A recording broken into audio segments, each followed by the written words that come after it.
Hello friends, मैं हनी गर्ग। जैसे कि मैं आपको पहले बता चुका हूँ, हमने एक नया यूट्यूब चैनल क्रिएट किया और आपका स्वागत है इस नए यूट्यूब चैनल पर जिसका नाम है zero to hero, the unique way to achieve your goals. तो फ्रेंड्स, आज हम यहाँ पर जो बात करने जा रहे हैं वो है थोड़े गणित के बारे में। हम इसको भी पढ़ाएंगे लेसन नंबर 0, लेकिन थोड़ी सी बेसिक इन्फॉर्मेशन ले लेते हैं उसके बाद। जैसे साइंस पढ़ी होगी आपने, साइंस में आप लोग पढ़ते होंगे क्या चीज़, जैसे बताते हैं ना कि शरीर की कोशिका क्या होती है, सबसे छोटी संरचनात्मक एवं क्रियात्मक इकाई। तो ऐसे ही ये जो अपने पास मैथ्स है, मैथ्स मतलब गणित, तो गणित की सबसे छोटी संरचनात्मक एवं क्रियात्मक इकाई कोशिका होती है। तो वो कोशिका है क्या, वो कोशिका है क्या, तो ये चीज़ हमें यहाँ पर क्या है देखनी है। एक चीज़ और, कोशिका से मतलब क्या है हमारा, मतलब कोशिका हमारे शरीर का वो छोटे से छोटा पार्ट होता है जिससे मिलके हमारी पूरी बॉडी बनी हुई है, जिनकी संख्या पता नहीं कितनी है। लेकिन गणित में इन कोशिकाओं की संख्या, गणित की जो कोशिकाएं हैं, इन कोशिकाओं की संख्या बिल्कुल फिक्स है, नियत है। वो क्या है, एक चीज़ देखो यहाँ पर। जैसे हमने अभी बताया था कोशिका क्या है, छोटी से छोटी इकाई। तो गणित में सबसे छोटे से छोटा क्या होता है, गणित में होता है सबसे छोटे से छोटा अंक। तो हमारी गणित में आप सबको पता होगा अंक कितने होते हैं, तो वो चीज़ देख लेते हैं। अंक हमारी जो गणित में है वो होते हैं कितने, 10। कौन कौन से, 0, 1, 2, 3, 4, 5, 6, 7, 8 और 9। क्योंकि 9 के बाद अगर हम आगे बढ़ेंगे तो 10 आएगा। 10 किस किस से मिलकर बना हुआ है, 1 और 0 से। तो ये वाली चीज़ हम यहाँ पर आपको बता रहे हैं। तो अंक कितने हो गए हमारी गणित में, टोटल हो गए आपके पास 10। तो गणित की कोशिकाएं क्या होती हैं भाई, अंक। ये चीज़ आपको बिल्कुल फिक्स कर लेना, ठीक है। ये हो गई अपने पास कोशिका। गणित में हम एक चीज़ और पढ़ते हैं, वो है आपकी संक्रिया। संक्रिया क्या होता है, देखो संक्रिया का सीधा सा मतलब है, हमने ये अंक तो आपको बता दिया जिनको क्या कहते हैं, गणित की कोशिका।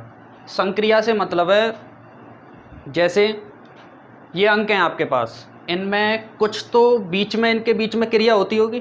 जैसे हम इनका प्लस करा सकते हैं, मतलब जिसको क्या कहा जाता है, जोड़। जोड़ मतलब प्लस।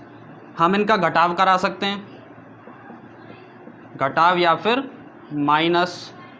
हम इनका गुणा करा सकते हैं और हम इनका भाग करा सकते हैं। तो ये चार जो चीज़ें हैं ये क्या हैं, इनकी संक्रिया। तो संक्रिया हम मैथ में समझ गए कौन कौन सी होती हैं, 4 होती हैं, प्लस, माइनस, गुणा और भाग, ठीक है। तो ये आपकी मैथ की संक्रिया हो गई, ये आपके मैथ की क्या हो गए, अंक। अंक मतलब 0, 1, 2, 3, 4, 5, 6, 7, 8, 9। मतलब आपकी जितनी भी संख्याएं हैं वो सबसे किससे मिलके बनी हुई हैं, हमारी जो भी संक्रियाएं हैं इनसे मिलके क्या चीज़ बनी हुई है, हमारे आगे की संख्या। हमारी जितनी भी आगे की संख्याएं होती हैं, आप कोई भी संख्या उठा लो, जैसे आप 1012 लिख रहे हो तो 1012 आप देख सकते हो, एक एक अंक ये सब यहीं से लिए गए हैं। जो भी अंक हैं ये कहाँ से लिए गए हैं, इन 10 अंक में से, ठीक है ना। तो ये आपकी हो गई बात। तो ये था थोड़ा गणित के बारे में बेसिक जानकारी। आज जो हम पढ़ने वाले हैं, एक चीज़ और बता देता हूँ, मैथ्स। कई लोग क्या है, मैथ्स से बहुत डरते हैं, और तो उन्होंने अपने हिसाब से इसकी डेफिनेशन बनाई हुई है, अपने हिसाब से। वो कैसे, जिनको लगता है कि हाँ मतलब आएगी नहीं, समझ में नहीं आएगी मैथ एक मतलब कह दिया ना कि ये सवाल है, अरे यार ये नहीं होगा मुझसे, तो होगा ही नहीं वो, चाहे आप कितनी भी कोशिश कर लो। फिर आपसे भले ही 2 गुणा 2 = 4 भी करवा लेना, वो भी आपसे नहीं होगा, ठीक है निखिल सर। 2 गुणा 2 = 4। तो यहाँ पे एक चीज़ देखो, मैथ की उन लोगों ने क्या फॉर्म बना रखी है कि मेरी आत्मा तुझे हर पल सताएगी। ये उनके लिए मतलब कहते हैं ना कि अब नहीं होगा यार, मुझसे कुछ नहीं होगा, मैथ में तो मैं कुछ कर ही नहीं सकता, 100 नंबर है ना, तो उनमें से 0 हटा लो मेरे तो इतने आएंगे, या फिर 1 हटा लो मेरे तो इतने आएंगे। तो ये चीज़ अब जब आप इस क्लास को देख रहे हो तो तब ये काम नहीं करेगी। आपको बहुत ही अच्छे तरीके से बताया जा रहा है। मैथ्स की जो फुल फॉर्म है, M for memory, A for attitude, T for talent, H for hard work और S फॉर स्मार्टनेस। ये होती है मैथ की असली फॉर्म। किसके लिए, जिन्होंने अपने दिल में ला लिया कि हाँ हमें कुछ करना है, ठीक है। तो ये थोड़ी सी जानकारी थी, मैं एक बार रिपीट कर देता हूँ क्या थी। मैथ के बारे में मैंने बता चुका हूँ। अंक होते हैं, गणित की कोशिका होती है, वो क्या है, अंक। 1 से लेकर 9 तक, कौन कौन से, 1, 2, 3 ऐसे ही 9 तक। टोटल 10 है, टोटल 10 कौन सी चीज़, अंक। अंक से मिलके क्या बनती है हमारी अगली कोशिका या फिर अगली वो संख्या। और संक्रिया कितनी होती है गणित में? संक्रिया होती है प्लस माइनस गुणा और भाग, ठीक है ना।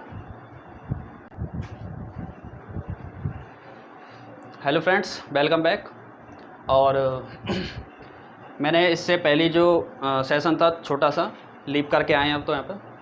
तो पहले में मैंने तुम्हें क्या बताया था? मैथ्स की कोशिका के बारे में, थोड़ी सी उसकी संक्रिया, मतलब मैथ की जो बेसिक इन्फॉर्मेशन है वो छोटी सी थी, और भी आगे देते रहेंगे। अब जो हम यहाँ पर अपना पहला टॉपिक जो लेके आ रहे हैं वो है आपका त्रिकोणमितीय अनुपातों से परिचय। तो भाई अब एक एक चीज़ आप पूछोगे सर ये क्या होता है, तो देखो त्रिकोणमितीय अनुपात, तो पहले समझते हैं त्रिकोणमितीय क्या है। जैसे पहले मैं इसको यहाँ लिख लेता हूँ, त्रिकोणमितीय। अब देखो कोई भी जैसे अगर शब्द है उसकी अगर बारे में आपको बहुत गहन जानकारी लेनी है, बहुत उसको अच्छे तरीके से समझना है, तो उसका आप कर दिया करो, तोड़ दिया करो शब्द को। कोई भी शब्द हो, मुश्किल से बहुत मतलब 99% केसेस ऐसे होते हैं जहाँ पर उनका सीधा अर्थ आपको मिल जाता है, कैसे? शब्द को मात्र तोड़ने से। तो देखो यहाँ पर अगर मैं इसके टुकड़े करूँ तो एक तो एक हो जाएगा आपके पास कोण, और एक हो जाएगा मितीय। तो यहाँ पर हमने 3 चीज़ों में इसको तोड़ दिया। मतलब 3, कोण आप सब जानते हो, एंगल जिसको कहते हैं कोण कहते हैं। मिति होता है मापन करना। तो हमारे गणित की त्रिकोणमिति एक ऐसी शाखा होती है जिसको इंग्लिश में कहते हैं ट्रिग्नोमेट्री। तो गणित की एक ऐसी शाखा होती है जिसमें 3 कोणों के बारे में मापन किया जाता है, उनके बारे में जानकारी ली जाती है। तो आपको यहीं से एक चीज़ क्लियर हो जानी चाहिए, 3 कोण कहाँ पे होते हैं? कौन सी ऐसी आकृति है जहाँ पे 3 कोण होते हैं? बिल्कुल सही, ये है आपकी त्रिभुज, जिसको ट्राइंगल कहा जाता है। ट्राइंगल में आप देख सकते हो 1 2 3 कोण हो गए, और 3 इसकी क्या होती हैं? भुजाएं होती हैं, ठीक है।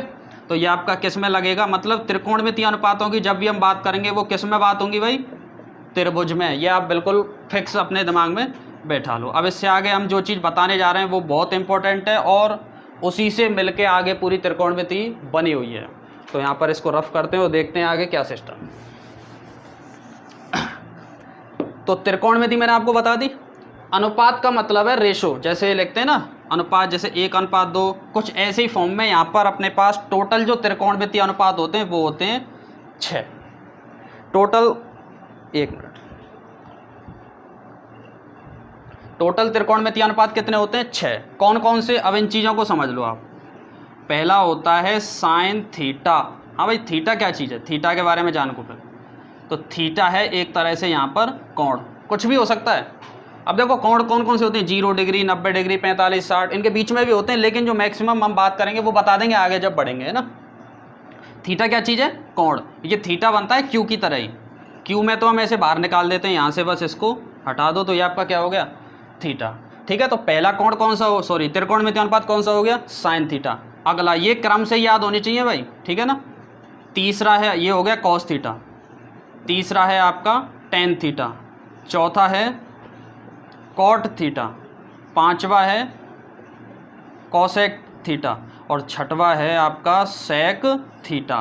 तो ये आपके बिल्कुल फिक्स क्या है? त्रिकोणमितीय अनुपात 6 होते हैं, ना तो 6 से कम होंगे ना 6 से ज़्यादा होंगे। ये बात आप अपने फिक्स कर लेना दिमाग में, ठीक है ना। कौन कौन से बताए थे एक बार repeat? Sine theta, cos theta, tan theta, cot theta, cosec theta और सेक।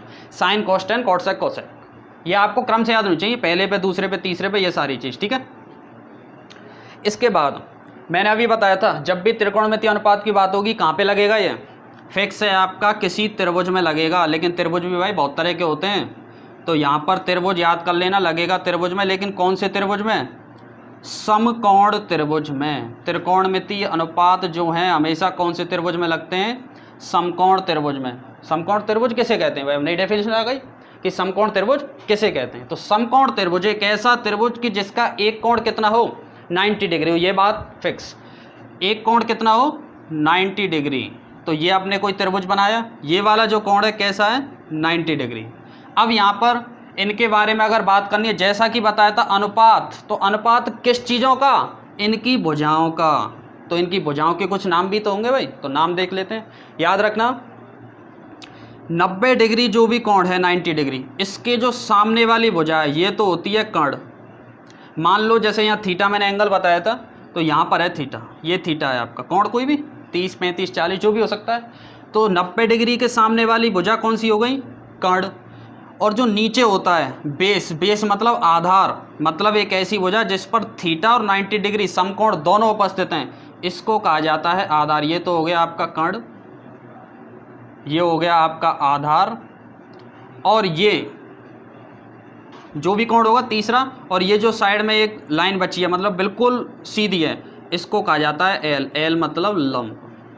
तो ये तीन चीज़ें आपको पता होनी चाहिए समकोण त्रिभुज में लगती हैं। एक तो त्रिकोणमितीय अनुपात ऊपर, इसके बाद समकोण त्रिभुज में आधार, कर्ण, लंब कौन से होते हैं, ये तो हो गया आपके 90 डिग्री के सामने वाली भुजा कौन सी हो गई? कर्ण। ये हो गया आपका नीचे आधार। आधार कौन सा होगा? जहाँ पर 90 और थीटा दोनों अवेलेबल। अगर मान लो ये थीटा इधर आ जाता है तो आधार तो ये हो जाएगा, लंब ये हो जाएगा। याद रखना इस चीज़ को। ये बात हो गई। एक चीज़ और कि जैसे मैंने आपको तीन भुजाएं बताई, कौन कौन सी? कर्ण, आधार और लंब। कर्ण कौन सी थी भाई? 90 डिग्री के सामने जो भुजा है। आधार कौन सी थी? जिसमें 90 डिग्री और एक थीटा कोण आ रहा था, ये नीचे वाली है ना। और लंब कौन सा था? जो बिल्कुल 90 डिग्री से लंबवत ऊपर की तरफ था, 90 का कोण बनाते हुए। तो याद रखना समकोण त्रिभुज में जो सबसे बड़ी भुजा होती है, सबसे, कौन से त्रिभुज में? समकोण त्रिभुज में सबसे बड़ी भुजा। तो जो सबसे बड़ी भुजा है वो कौन सी होती है? कर्ण। ये फिक्स कर लेना भाई, कोई भी हो कर्ण हमेशा बड़ी होगी इन तीनों भुजाओं में। कौन सा त्रिभुज है? समकोण त्रिभुज। ठीक है ना। तो ये आपके समझ में आ गई बात, यहाँ तक कोई दिक्कत नहीं होगा। अगर मान लो दिक्कत है, दिक्कत अगर है तो आप वीडियो के नीचे कमेंट बॉक्स होता है, उसमें आप मुझसे कोई भी क्वेश्चन पूछ सकते हैं, मैं ज़रूर उनका जवाब दूंगा। ठीक है ना। तो देखो, इसके बाद जो हमारे पास चीज़ आती है, मैंने आपको अभी बता दिया था त्रिकोणमितीय अनुपात मैंने कितने बताए थे भाई? याद होंगे? 6। कौन कौन से? Sine theta, cos theta, tan theta, cot theta, sec theta और कॉसेक थीटा। 6 बताए थे आपको। ठीक है। ये भी बताया था कौन से त्रिभुज में लगते हैं। तो ये मैंने अभी यहाँ पर आपको त्रिभुज बताया था, कौन सा? समकोण त्रिभुज। समकोण त्रिभुज किसे कहते हैं? जिसका एक कोण 90 डिग्री हो, जैसे ये वाला, और दो कोण कैसे होते हैं? न्यून कोण। न्यून कोण कौन से होते हैं? 90 डिग्री से कम। तो ये हो गया अपने पास 90 डिग्री।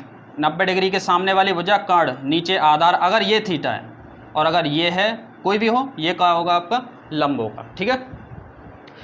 तो इनके लिए अलग अलग सूत्र होता है, अनुपात।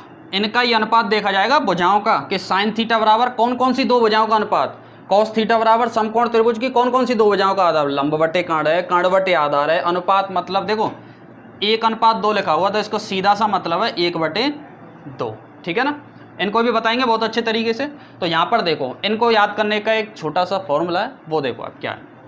वो है आपका LAL बटे के ए। इसको अगर वैसे बोला जाए तो लाल बटे कक्का। ठीक है, लाल बटे कक्का। जैसे नंबर मैं डाल देता हूँ, पहला, दूसरा, बहुत इजीली याद हो जाएगा इससे, 4, 5 और 6। इन पे नंबर डाल दें, पहला, दूसरा, तीसरा, चौथा, पांचवा और छठवा। हाँ भाई, पहला साइन थीटा, तो पहला मैंने कहाँ लिखा है भाई? यहाँ। तो साइन थीटा बराबर आपके पास होता है लंब बटे कर्ण, जैसे आ रहा है वैसे ही, लंब बटे कर्ण, मतलब लंब बटे कर्ण। आगे मैं लिख देता हूँ लंब बटे कर्ण। क्लियर है। कॉस थीटा दूसरे नंबर पे, तो दूसरे नंबर पे आ रहा है आपके पास आधार बटे कर्ण, तो आधार बटे कर्ण, ये हो गया आपका आधार बटे। अब देखो, जैसा नाम था त्रिकोणमितीय अनुपात, तो अनुपात आ रहा है ना भुजाओं का, वही चीज़ है। हाँ भाई, टेन थीटा जैसे तीसरे नंबर पर है, तो तीसरे पर लंब बटे आधार, लंब बटे आधार, ये होगा आपके पास लंब और बटे में आधार। हाँ भाई, कॉट, अब देखो कॉट है चौथे नंबर पर, तो चौथा कहाँ से स्टार्ट है? नीचे से, तो नीचे से गिनो, 3 तो हो गए, ऊपर से चौथा, आधार बटे लंब, उल्टा जाना है ना, नीचे से स्टार्ट है इस वजह से, आधार बटे लंब, आधार बटे लंब। क्लियर है। सेक थीटा, सेक 5वें नंबर पर है, तो 5वें में जाओ नीचे से, कर्ण बटे आधार, कर्ण बटे आधार। ठीक है।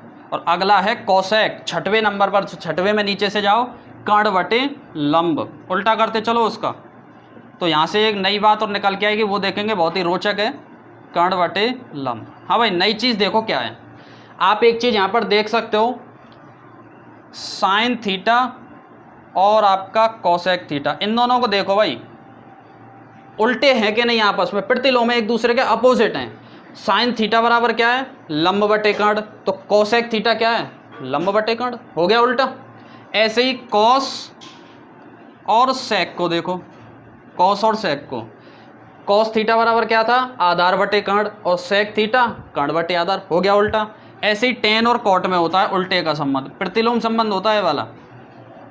टेन है आपके पास लंब बटे आधार, तो कॉट क्या है, आधार बटे लंब। तो यहाँ तक आपको ये बात बिल्कुल समझ में आ जानी चाहिए। नहीं आए तो मैं पहले ही बता चुका हूँ, नीचे वीडियो के नीचे कमेंट बॉक्स होता है, उसमें आप कोई भी अपना सवाल हो, जवाब हो, उसको जवाब तो नहीं होगा, सवाल होगा, तो उसको नीचे आप पूछ सकते हो, मैं ज़रूर आपका कोशिश करूँगा जवाब देने की, ठीक है।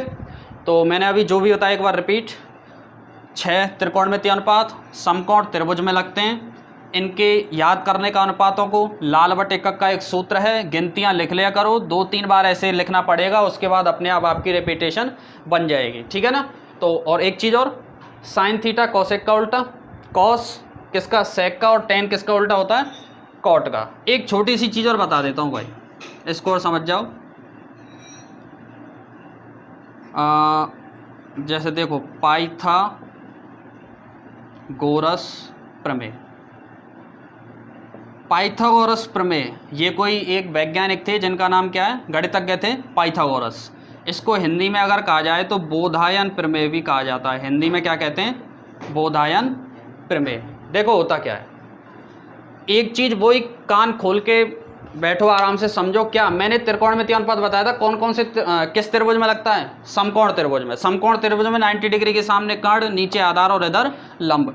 तो पाइथागोरस जो प्रमेय है ना, पाइथागोरस प्रमेय, वो भी सेम इसी में लगती है, किसमें, समकोण त्रिभुज में। इसके अलावा आपका समबाहु त्रिभुज, समद्विभुज जो भी होता है, और जो भी बहुत सारे त्रिभुज हैं भुजाओं के आधार पर, कोण के आधार पर, लेकिन लगेगी किसमें, समकोण त्रिभुज में। कौन सी प्रमेय, पाइथागोरस प्रमेय। दूसरा नाम क्या है हिंदी में, बोधायन प्रमेय। ये क्या कहती है, ये कहती है कि किसी भी समकोण त्रिभुज में कर्ण का स्क्वायर, मतलब कर्ण का वर्ग, किसी भी समकोण त्रिभुज में कर्ण का वर्ग अन्य दोनों भुजा, अन्य दोनों भुजा कौन सी, आधार और लंब, अन्य दोनों भुजाओं के वर्गों के योगफल के बराबर होता है। वर्ग कर दिया अन्य दोनों भुजाओं का, उनका योगफल और बराबर होता है। तो एक बार और मैं रिपीटेशन में बता देता हूँ, पाइथागोरस प्रमेय, बोधायन प्रमेय क्या कहती है, वो कहती है कि किसी भी समकोण त्रिभुज में कर्ण का वर्ग, कर्ण का स्क्वायर, अन्य जो दो भुजाएं हैं उनके वर्गों के योगफल के बराबर होता है। ये आपकी कौन सी प्रमेय हो गई, पाइथागोरस प्रमेय। इस चीज़ की जरूरत कहाँ पड़ती, ये देखो, जैसे आपको मान लो लंब और आधार के मान दिए हुए हैं किसी समकोण त्रिभुज में, सवाल कराएंगे आगे, लंब और आधार के मान दिए हुए हैं किसी भी त्रिभुज में, आपसे पूछ लिया भाई साइन थीटा निकालो कितना होगा। अच्छा, आप साइन थीटा का आपको पता है, लाल बटे कक्का से सूत्र क्या हो जाएगा, लंब बटे कर्ण, ठीक है। आपको लंब दे रखा है, कर्ण कहाँ है, आपको कौन कौन सी चीज़ें दे रखी हैं, लंब और आधार, लेकिन आपको साइन निकालने के लिए किस चीज़ की ज़रूरत है, ये तो है ही नहीं, इसको कहाँ से लाएंगे। तो वहाँ पे जो चीज़ काम आती है वो है आपकी कौन सी प्रमेय, बहुत ही इंपॉर्टेंट है भाई। ये ज़रूरी नहीं है यहाँ मैं पढ़ा रहा हूँ, बहुत कॉम्पिटिशन एग्जाम तक काम आती है, और ये 9th 10th या 8th में तो होती है। तो पाइथागोरस प्रमेय से निकालेंगे किसका मान, कर्ण का मान। तो कैसे, आपको देखो आधार दिया हुआ है, ठीक है, लंब दिया हुआ है, ठीक है, क्या निकलेगा, कर्ण निकलेगा, ठीक है। अब मान लो जरूरी नहीं ये दो दे रखे हैं, मान लो कर्ण और आधार दिया हुआ है, लंब निकल जाएगा, लंब और आधार, कर्ण दिया हुआ है, आधार निकल जाएगा। कुछ भी इन तीन चीज़ों में से अगर कोई भी दो चीज़ अननोन है, अज्ञात हैं, तो उससे क्या है, आप पाइथागोरस प्रमेय की हेल्प से उस तीसरी चीज़ को निकाल सकते हो, और इन 6 त्रिकोणमितीय अनुपातों में से किसी का भी मान निकाल सकते हो, ठीक है ना। तो आज के लिए मैं समझता हूँ बहुत है, और आई होप आपको ये सारी चीज़ें बहुत ही अच्छी लगी होंगी। और इस चीज़ को मैं फिर बता रहा हूँ, कोई भी चीज़ अगर आपको ऐसी लग रही है मेरे को नहीं समझ में आई है, तो आप नीचे वीडियो के नीचे कमेंट बॉक्स में कमेंट कर सकते हैं। बिल्कुल आपको एक एक चीज़ आपकी सॉल्यूशन की जाएगी। और अगर आपको वीडियो अच्छी लगी हो तो लाइक करें, शेयर करें, और चैनल हमारा है नीचे, सब्सक्राइब करें, बगल में आप बेल आइकन को दबा सकते हो। और एक चीज़ और मैं आपको थोड़ी सी और बता देता हूँ, कल जैसे हमने एक इंट्रोडक्शन वीडियो डाली थी, तो उसमें भी हमने बताया था साइंस सर पढ़ाएंगे, तो जैसा मेरा तरीका था एक एक चीज़ फंडामेंटल लेना। आज हमने क्या किया था, त्रिकोणमितीय अनुपातों से परिचय, इंट्रोडक्शन था किसका, इन चीज़ों का। ये चीज़ आपको बहुत ही अच्छे से समझ में आई होंगी, आई होप। और इनसे आगे भी हमें अभी बहुत जाना है, बहुत आगे जाना है अभी। ये तो मान लो बेस है, वो कहते हैं ना, जैसे मैंने बताया था लेसन नंबर कौन सा है, 0। आपकी पढ़ाई शुरू नहीं हुई है अभी, ये तो 0 है, मतलब माइनस में गाड़ी चल रही है, माइनस में भी नहीं, मतलब शुरुआत अभी हुई नहीं है। 1 से होती है स्टार्ट, प्राकृत संख्या जिसको कहते हैं, जो हमारे गिनने में काम आती है ना। तो मैंने जो भी थी बेसिक, अभी इससे आगे बहुत सारी चीज़ें अगली क्लास में आपको बताएंगे। लेकिन आपको जो काम है, एक तो इसको पढ़ना है, ढंग से समझना है हर चीज़ को, उसके बाद लाइक शेयर और सब्सक्राइब शेयर करो जितने जल्दी, जहाँ तक आपको विद्या पहुँच रही है उसको और आगे स्प्रेड करो, फैलाओ।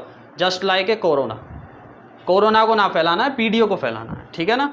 तो तब तक के लिए धन्यवाद। इससे आगे की बात हम करेंगे अगली कक्षा में। धन्यवाद।